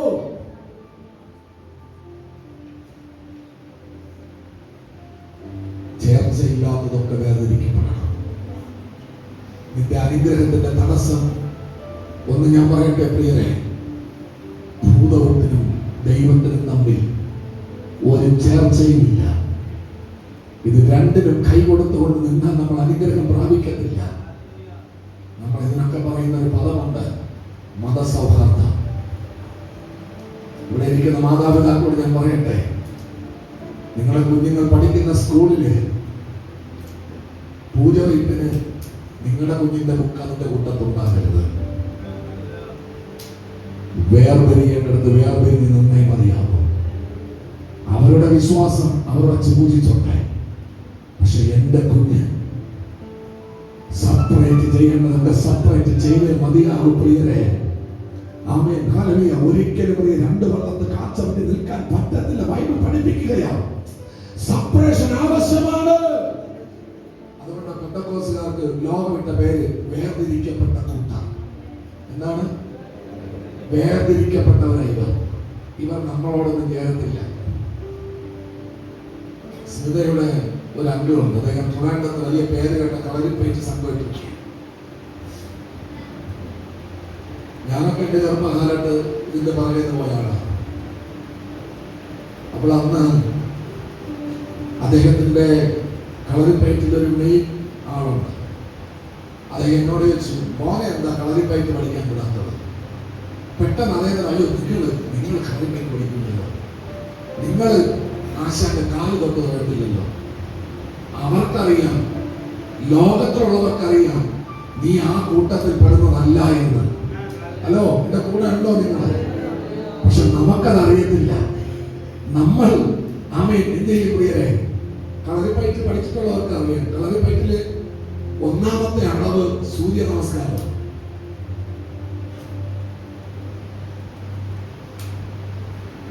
നീ കളരി പഠിക്കാൻ പോകുമ്പോൾ ആദ്യം ചെയ്യുന്നത് സൂര്യനെ നീ ഭഗവാനായിട്ട് ദൈവമായിട്ട് കണ്ട് നമസ്കരിക്കുന്നത് ഒന്നാമത്തെ അളവ്. വേർതിരിച്ചേ മതിയാകും. ഞാനല്ലാതെ വേറൊരു ദൈവം നിനക്കുണ്ടാകരുത്. ഞാനല്ലാതെ വേറൊരു ദൈവം നിനക്കുണ്ടാകരുത്.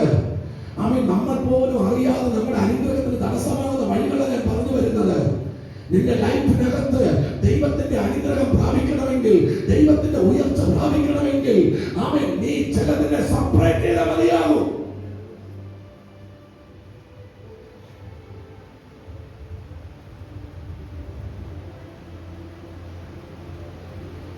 ഹലോ ഹലോ, ചിലർ പറയും നമ്മൾ അങ്ങനെ കിടന്നാൽ കുഴപ്പമൊന്നുമില്ല. നമ്മൾ അങ്ങനെ കിടന്നാൽ ലോകത്തിന് ഒരു കുഴപ്പമില്ല. പക്ഷേ നമുക്ക് ബൈബിൾ പറയുന്ന ഒരു പദമുണ്ട്, നമ്മളെല്ലാവരുടെ മക്കളാണ്, ദൈവത്തിന്റെ മക്കളാണ്. നമ്മളുടെ ഒരു പ്രവൃത്തി മുഖാന്തരം നമ്മുടെ അപ്പനൊരു പേരുദോഷം ഉണ്ടാകരുത്. എന്നെ വേട്ടയാടുന്ന ഒരു വിഷയമാണ്.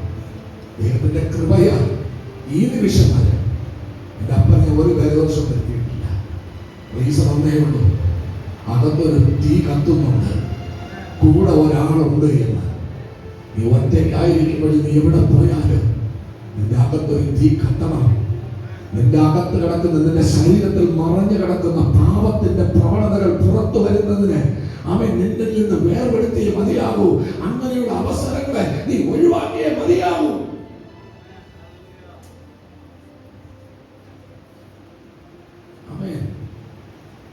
വേർതിരിക്കൽ എന്ന് ചെയ്ത പ്രവൃത്തി ഒന്ന്, അവൻ സകലത്തെയും ഉളവാക്കി.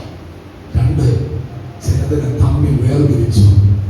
പ്രിയരെ, ഒരുവനോട് സംസാരിക്കുമ്പോൾ നിന്റെ ആത്മീയതയ്ക്ക് ഇളക്കം തട്ടുന്ന ഒരു സംസാരം ഏതെങ്കിലും ഭാഗത്തിൽ നിന്നുണ്ടെങ്കിൽ നിന്റെ അകത്ത് കിടക്കുന്ന നിന്റെ ശരീരത്തിന്റെ ആ പാപത്തിന്റെ പ്രവണതകളെ, മോഹത്തിന്റെ മണ്ഡലങ്ങളെ ഉണർത്തുന്നതിന് നീ സെപ്പറേറ്റ് ചെയ്യണം. ഞാൻ പറഞ്ഞ ബില്ലി ഗ്രഹാമിന്റെ ഒരു സാക്ഷി ഞാൻ പറഞ്ഞു. ട്രെയിനിൽ വെച്ച് പ്ലെയിൻ കാർഡ് കളിക്കുമ്പോൾ ബില്ലി ഗ്രഹാം പറഞ്ഞു, എനിക്ക് നിങ്ങൾ കളിക്കുന്ന കളി എനിക്കറിയാം, നിങ്ങളോട് കളിക്കുന്ന കളിയും എനിക്കറിയാം, പക്ഷേ എൻ്റെ ഈ കൈ ഞാൻ മറ്റൊരാൾക്ക് കൊടുത്തു കഴിഞ്ഞു. യേശുവിന് ആവശ്യം നിങ്ങളുടെ ഹൃദയമാണ്. ലോകത്തിന്റെ എല്ലാ മേഖലകളിൽ നിന്നും ഒന്ന് സെപ്പറേറ്റ് ചെയ്യാൻ പറ്റും. പ്രിയരെ, ഒരു കാര്യം ഞാൻ ഉറപ്പായിട്ട് പറയാം, ഹൃദയം ആരൊക്കെ ദൈവത്തിന് കൊടുത്തിട്ടുണ്ടോ അവരൊക്കെ അനുഗ്രഹം പ്രാപിച്ചിട്ടേ ഉള്ളൂ. സെപ്പറേഷൻ. ദൈവം നിങ്ങളെ ലോകത്തിൽ നിന്ന് സെപ്പറേറ്റ് ചെയ്യുക, പാവത്തിൽ നിന്ന് നിങ്ങളെ സെപ്പറേറ്റ് ചെയ്യുക. ദൈവം കൊടുത്തത് തന്റെ സ്വന്തം പുത്രന്റെ ജീവനാണ്. അങ്ങനെയെങ്കിൽ ഇന്ന് രാത്രിയിൽ ഈ 2026 ആദ്യത്തെ മണിക്കൂറിൽ ദൈവത്തിന് ഹിതകരമല്ലാത്ത സകല മേഖലകളെയും നമുക്കൊന്ന് വേർതിരിക്കാൻ പറ്റുമോ? അപ്പനോടൊന്ന് പറയാൻ പറ്റുമോ? ഹൃദയത്തിൻ വാതിൽ ഞാൻ തുറന്നു, യേശു എന്നുള്ളിൽ വസിച്ചിടുവാൻ. ഹൃദയത്തിൻ വാതിൽ ഞാൻ തുറന്നു, യേശു എന്നുള്ളിൽ വസിച്ചിടുവാൻ. പാപിയായി ഞാൻ ജീവിക്കില്ല,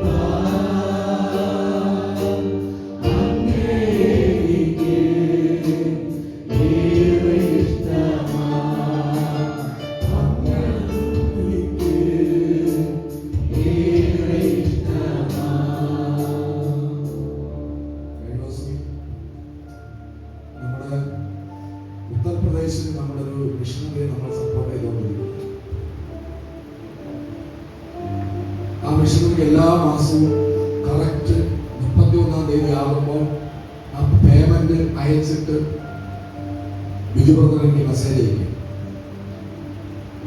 ഞാൻ ഈ മാസം നോക്കിയപ്പോൾ നമ്മൾ ഇതുവരെ കൊടുത്തുകൊണ്ടിരുന്നതിൽ കൂടുതൽ എമൗണ്ട് ആ മിഷണറിക്ക് അയച്ചു കൊടുത്തു. നമ്മൾ ജീവിതത്തിൽ ഇന്നുവരെ കണ്ടിട്ടില്ലാത്ത ഒരു ദേവദാസനാണ്. പക്ഷെ ഞാൻ അദ്ദേഹത്തെ വിളിച്ചിട്ട് കിട്ടിയില്ല. Phone switch off. ഞാൻ വോയിസ് മെസ്സേജ് ഇട്ടു, ഫോൺ എന്ത് ചെയ്തു? നമ്പർ ബിസിനസ്സുകാരൻ, കേരളത്തിൽ അറിയപ്പെടുന്ന രാഷ്ട്രീയ പ്രവർത്തകൻ. പക്ഷെ അദ്ദേഹം എന്നോട് പറഞ്ഞു, പാസ്റ്ററെ, ഞങ്ങളുടെ സഭയിൽ 3 ദിവസത്തെ ഉപവാസ പ്രാർത്ഥന നടക്കില്ല. ആ 3 ദിവസത്തെ ഉപവാസ പ്രാർത്ഥന ഞാൻ പങ്കെടുക്കുന്നുണ്ട്. 3 ദിവസം ഫോൺ സ്വിച്ച് ഓഫ് ആണ്. നമ്മളാണെങ്കിലും നമ്മൾ ആരാധനയ്ക്ക് ഇരിക്കുമ്പോൾ നമുക്ക് ഫോൺ ഇല്ലെങ്കിൽ പറ്റത്തില്ല. ഹലോ, എന്റെ കൂടെ ഉണ്ടോ? രാത്രി 2 മണി 3 മണി വരെ ഓൺലൈനിൽ ഇരിക്കാൻ നമുക്ക് ആർക്കും ഒരു വിഷയമില്ല. പക്ഷെ ആരാധനയ്ക്ക് ഇരിക്കുമ്പോൾ നമുക്ക് സെപ്പറേഷൻ ആവശ്യമാണ്. 3 മണി വരെ 4 മണി വരെ ചാറ്റ് ചെയ്യാൻ ഒരു വിഷയവുമില്ല. എത്ര മണിക്കൂർ വേണം ഓൺലൈനിൽ ഇരിക്കും, എത്ര മണിക്കൂർ വേണം കൂട്ടുകാരോടൊപ്പം കറങ്ങും. പക്ഷേ 1/2 മണിക്കൂർ ദൈവസന്നിധിയിൽ ഇരിക്കാൻ നമ്മളെ കൊണ്ട് പറ്റുന്നില്ല. എങ്ങനെ ദൈവം നമ്മൾ അനുഗ്രഹിക്കുന്നത്? ഹലോ, ഇവിടെ ഉണ്ടോ? സെപ്പറേഷൻ. ഒന്നാമത് എന്താണ്? ദൈവവചനം ഉണ്ടായി വരട്ടെ. രണ്ടാമത്തത് ദൈവപ്രവൃത്തി, വേർപിരിക്കൽ. മൂന്നാമത്തത് ഉണ്ടാക്കിയതും വേർപിരിച്ചതിനെ നോക്കിയിട്ട് ദൈവം പറഞ്ഞു നല്ലത്. ഈ 2026-ൽ പിറുപിറുക്കുന്ന സ്ഥിതികൾ മാറണം. പരാതി പറയുന്ന സ്ഥിതികൾ മാറണം. നല്ലതെന്ന് പറയാൻ കഴിയണം. ദൈവം നമുക്ക് തന്നിരിക്കുന്നതൊക്കെ നല്ലതെന്ന് പറയുവാൻ കഴിയണം. 1-ാം അധ്യായത്തിന്റെ ഏറ്റവും വലിയ പ്രത്യേകത, സകലത്തെ നോക്കി ഏറ്റവും നല്ലതെന്ന് ദൈവം കണ്ടു. ഇവിടെ ഇരിക്കുന്ന സഹോദരിമാരോട് ഞാൻ പറയട്ടെ, നിങ്ങൾക്ക് ദൈവം തന്ന ജീവിത പങ്കാളി കുറവുകൾ ഉണ്ടായിരിക്കാം. പക്ഷെ ജീവിത പങ്കാളിയെ നോക്കി നല്ലതെന്ന് പറയുവാൻ കഴിയുമോ? ഇവിടെ ഇരിക്കുന്ന സഹോദരങ്ങളോട് ഞാൻ പറയട്ടെ, നിങ്ങളുടെ ജീവിത പങ്കാളിയെ നോക്കി നല്ലതെന്ന് പറയുവാൻ കഴിയുമോ? മക്കളെ നോക്കി നല്ലതെന്ന് പറയുവാൻ കഴിയുമോ? വീടിനെ നോക്കി നല്ലതെന്ന് പറയുവാൻ കഴിയുമോ? നിങ്ങൾക്ക് ദൈവം തന്ന ബുദ്ധിയെ നോക്കി നല്ലതെന്ന് പറയാൻ കഴിയുമോ? നിങ്ങൾക്ക് ലഭിച്ച വിദ്യാഭ്യാസത്തെ നോക്കി നല്ലതെന്ന് പറയാൻ പറ്റുമോ? നിങ്ങൾക്ക് ലഭിച്ച ഡ്രസ്സിനെ നോക്കി നല്ലതെന്ന് പറയാൻ പറ്റുമോ? നിങ്ങൾക്ക് കിട്ടിയ ജീവിത സാഹചര്യങ്ങളെ നോക്കി നല്ലതെന്ന് പറയുവാൻ പറ്റുമോ? പ്രിയരെ, കഴിക്കാൻ കിട്ടുന്ന ആഹാരത്തിന്റെ മുമ്പിൽ അപ്പനും അമ്മയും കഷ്ടപ്പെട്ട് ഉണ്ടാക്കി വെക്കുന്ന ആഹാരത്തെ കുറ്റം പറഞ്ഞിട്ട് എഴുന്നേറ്റ് പോകുന്ന ഒരു തലമുറ ഇതിനകത്തുണ്ടാകരുത്. എല്ലാം നല്ലത് നല്ലത് നല്ലത് നല്ലത് നല്ലത് നല്ലതെന്ന് കാണണം. ആമേൻ. ദൈവം തന്നെല്ലാം നല്ലത്. കുറവ് പറയുന്നവരായിട്ട് മാറരുത്. സകലത്തെ നോക്കി നല്ലതെന്ന് പറയുവാൻ കഴിയണം. ഹല്ലേലൂയ. 3 കാര്യങ്ങൾ ഞാൻ ഇന്ന് പകൽക്കാലം ഈ പ്രഭാതത്തിൽ ഞാൻ നിങ്ങളോട് പറഞ്ഞത്. 1, നിങ്ങളുടെ ശൂന്യതകൾ നോക്കി ദൈവം കൽപ്പിക്കണം, ഉണ്ടായി വരട്ടെ. നിങ്ങളുടെ ശൂന്യതകളിൽ ദൈവവചനത്തെ റിലീസ് ചെയ്യണം. അവിടെ ചിലത് ഉളവായിട്ട് വരും. നിങ്ങളുടെ ജീവിതത്തിൽ വേർതിരിക്കേണ്ടതിന് വേർതിരിക്കണം. ആമേൻ. അത് നിങ്ങളുടെ ജീവിതത്തിന് അനുഗ്രഹമായിട്ട് മാറും. നിങ്ങളുടെ ജീവിതത്തിൽ ദൈവം തന്നിരിക്കുന്നതിനൊക്കെ ഓർത്ത് നല്ലതെന്ന് പറയുവാൻ കഴിയണം.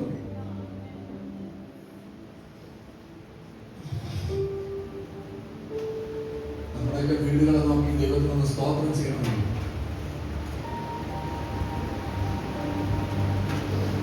നമ്മൾ നിന്ന് പുറത്തോട്ട് ബോംബെയുടെ ചേരി പ്രദേശങ്ങളിലൊക്കെ ഒന്ന് ചെന്ന് നോക്കണം.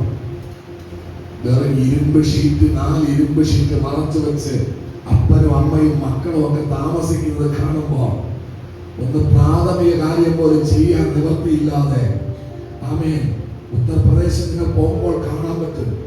അവിടെ രാവിലെ ആകുമ്പോൾ 4 ലോറി പോലെയുള്ള സാധനങ്ങൾ, 10,000-കണക്കിന് വീടുകളുള്ളതാണ്. മായാവതി കോളനി 10,000-കണക്കിന് വീടുകളാണ്. ഈ കോളനിക്കകത്തൊന്നും ബാത്റൂമില്ല. ഇവർക്ക് ബാത്റൂമിൽ പോകണമെങ്കിൽ രാവിലെ 4 ഈ ടാങ്കർ ലോറി പോലത്തെ സാധനം ഒന്ന് ഫ്രണ്ടിരിക്കും. ഇത് വെയിറ്റ് ചെയ്തിരിക്കണം.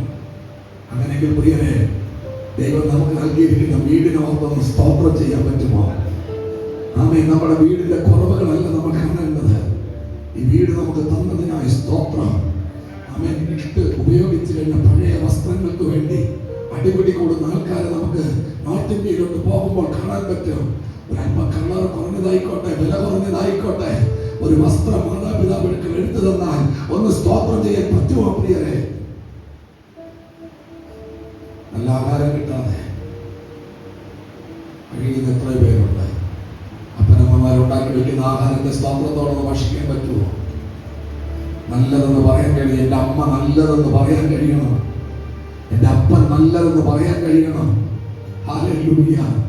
അങ്ങനെയെങ്കിൽ പ്രിയരെ, കാൽവരി ക്രൂശിൽ നാം നന്നായിരിക്കാൻ വേണ്ടി എൻ്റെ പിതാവ് തൻ്റെ പുത്രനെ യാഗമായി അർപ്പിച്ചു.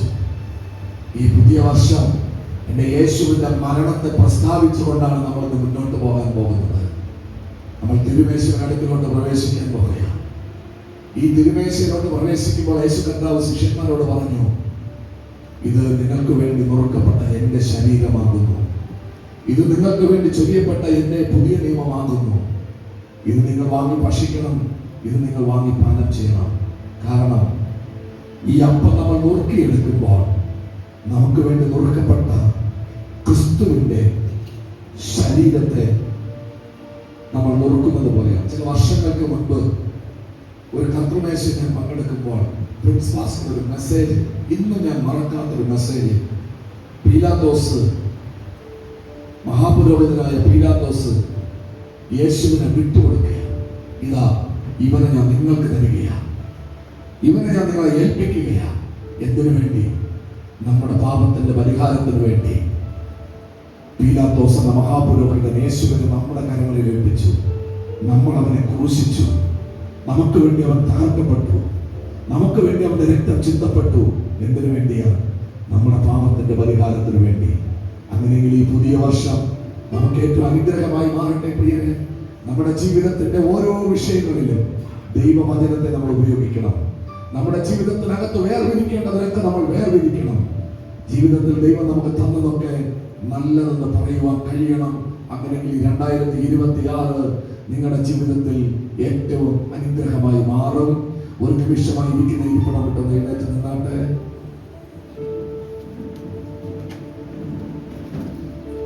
ഇന്ന് രാത്രി നമ്മൾ തിരുമേശയിലേക്ക് പ്രവേശിക്കുമ്പോൾ നമ്മെ തന്നെ പൂർണ്ണമായ ദൈവകരങ്ങളിലേക്ക് സമർപ്പിക്കാം.